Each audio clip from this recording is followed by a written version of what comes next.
ഇന്ന് ഞാൻ വന്നിട്ടുള്ളത് ഒരു ബീഫ് ബിരിയാണിൻ്റെ റെസിപ്പി ആയിട്ടാണ്. അതെങ്ങനെ ചെയ്യാൻ നോക്കാം.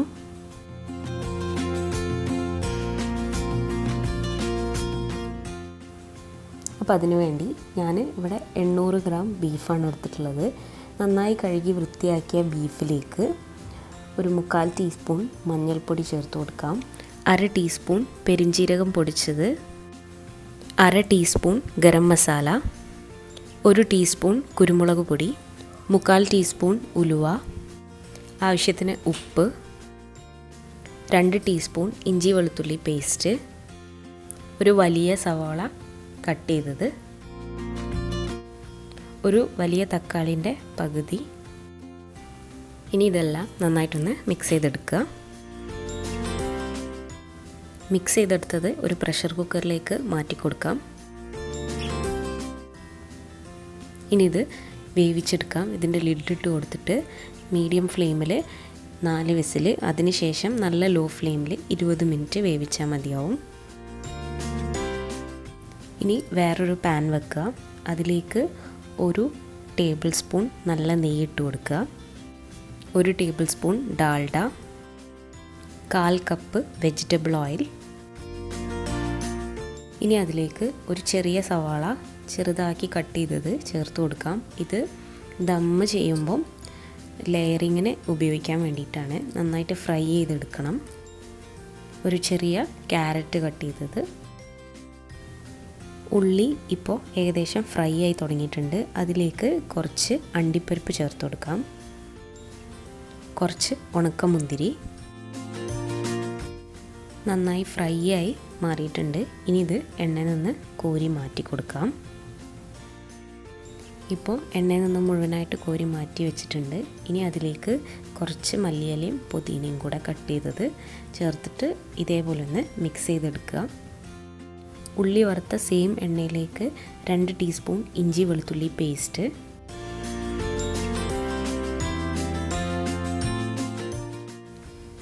5 പച്ചമുളക് കട്ട് ചെയ്തത്, എരിവിനനുസരിച്ച് പച്ചമുളകിൻ്റെ എണ്ണം കൂട്ടി കൊടുക്കാം,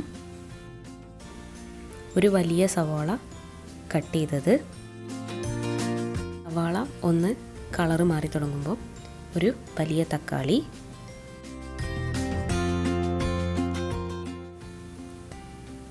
ആവശ്യത്തിന് ഉപ്പ്. ബീഫ് നന്നായി വെന്ത ശേഷം വെള്ളം ഒന്ന് വറ്റിച്ചെടുക്കുകയാണ് നല്ല ഫ്ലെയിമിൽ വെച്ചിട്ട്. 1/4 ടീസ്പൂൺ പെരിഞ്ജീരകത്തിൻ്റെ പൊടി, 1 ടീസ്പൂൺ കുരുമുളക് പൊടി, 1 ടീസ്പൂൺ ഗരം മസാല. ഇതെല്ലാം ചേർത്ത ശേഷം നന്നായിട്ട് വഴറ്റിയെടുക്കുക.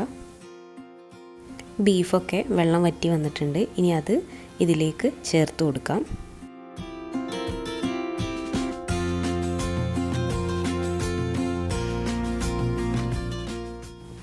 ഒരു കൈപ്പിടി മല്ലിയില പുതിനയില, 3 ടേബിൾ സ്പൂൺ തൈര്, 3 ടേബിൾ സ്പൂൺ ചെറുനാരങ്ങ നീര് കൂടി ചേർത്തിട്ടുണ്ട്. വീഡിയോ എടുക്കാൻ വിട്ടുപോയതാണ്.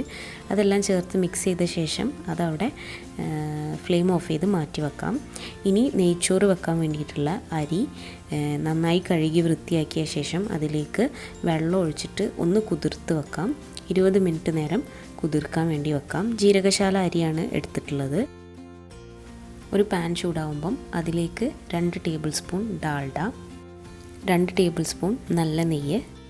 നെയ്യ് നന്നായി ചൂടാവുമ്പം അതിലേക്ക് ഹോൾ സ്പൈസസ് ചേർത്ത് കൊടുക്കാം. 5 ഏലക്കായ, 5-6 ഗ്രാമ്പൂ, ഒരു വലിയ പീസ് പട്ട, ഒരു 2 തക്കോലം. ഇത്രയാണ് ചേർത്ത് കൊടുത്തിട്ടുള്ളത്.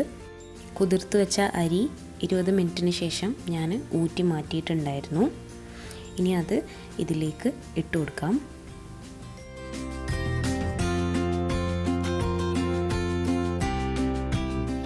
അരി ഒരു 5-10 മിനിറ്റ് വറുത്തെടുത്ത ശേഷം അതിലേക്ക് തിളച്ച വെള്ളം ഒഴിച്ചു കൊടുക്കാം. 1 കപ്പിന് 1.5 കപ്പ് എന്നുള്ള രീതിയിലാണ് വെള്ളം എടുക്കേണ്ടത്. ആവശ്യത്തിന് ഉപ്പ്. വെള്ളം ഇങ്ങനെ തിളച്ച് തുടങ്ങുമ്പം ഒരു ലിഡ് വെച്ച് അടച്ചു കൊടുക്കാം. എന്നിട്ട് മീഡിയം ഫ്ലെയിമിലാണ് നമുക്ക് വേവിച്ചെടുക്കേണ്ടത്. ഇങ്ങനെ ആവുമ്പം പിന്നെ ഫ്ലെയിം ഒന്ന് നല്ല ലോ ആക്കി കൊടുക്കുക. എന്നിട്ട് വീണ്ടും ഒന്ന് മിക്സ് ചെയ്തിട്ട് അടച്ച് വെച്ച് വേവിക്കുക.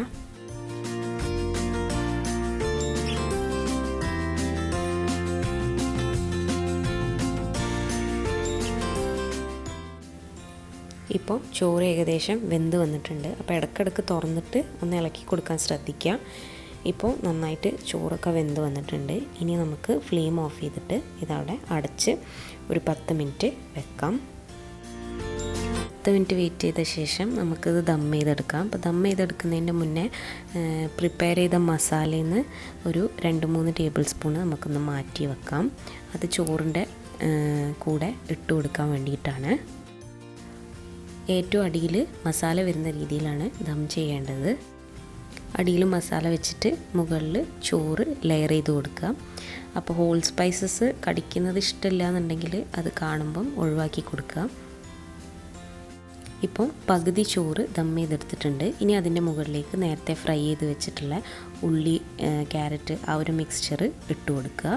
അതിൻ്റെ പകുതി ചേർത്ത് കൊടുക്കുക. മാറ്റി വെച്ച മസാലയിൽ നിന്ന് പകുതി ഈ ചോറിൻ്റെ മുകളിലേക്ക് ഇട്ട് കൊടുക്കുക. ഇതേ രീതിയിൽ തന്നെ ബാക്കി ചോറും ചെയ്തെടുക്കുക. മുഴുവൻ ചോറും ലെയർ ചെയ്ത ശേഷം അതിൻ്റെ മുകളിലേക്ക് ഒരു 1/4 ടീസ്പൂൺ ഗരം മസാല ഒന്ന് സ്പ്രിങ്കിൾ ചെയ്തെടുക്കുക.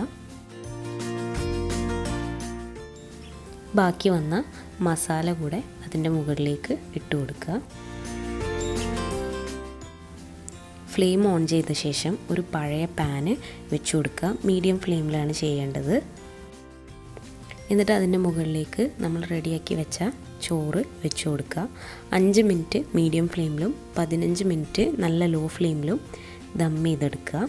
എന്നിട്ട് ഫ്ലെയിം ഓഫ് ചെയ്യുക. ഇപ്പോൾ ഫ്ലെയിമൊക്കെ ഞാൻ ഓഫ് ചെയ്തിട്ടുണ്ട്. ഇനി ചോറും മസാലയൊക്കെ നമുക്ക് ഇതിൽ നിന്ന് മാറ്റിയെടുക്കാം. അപ്പോൾ ഒന്നുകിൽ ചോറ് സെപ്പറേറ്റ് ചെയ്തിട്ട് മസാല വേറെ ആക്കി എടുക്കാം. അല്ലാന്നുണ്ടെങ്കിൽ ചോറും മസാലയും ഒരുമിച്ച് മിക്സ് ചെയ്തും എടുക്കാം. ഇവിടെ ഞാൻ ഈ രീതിയിലാണ് ചെയ്യാറ്. ചോറ് സെപ്പറേറ്റ്, മസാല സെപ്പറേറ്റ്. ആ രീതിയിൽ സെപ്പറേറ്റ് ആക്കി എടുത്ത ചോറ് നന്നായിട്ടൊന്ന് മിക്സ് ചെയ്ത് കൊടുക്കുക. അപ്പോൾ റെസിപ്പി ട്രൈ ചെയ്ത് നോക്കാൻ മറക്കരുത്. വീഡിയോ ഇഷ്ടമായിട്ടുണ്ടെങ്കിൽ ലൈക്ക് ചെയ്യുക, ചാനൽ സബ്സ്ക്രൈബ് ചെയ്യാൻ മറക്കരുത്. അടുത്ത വീഡിയോ ആയിട്ട് കാണുന്നവരേക്കും ബൈ.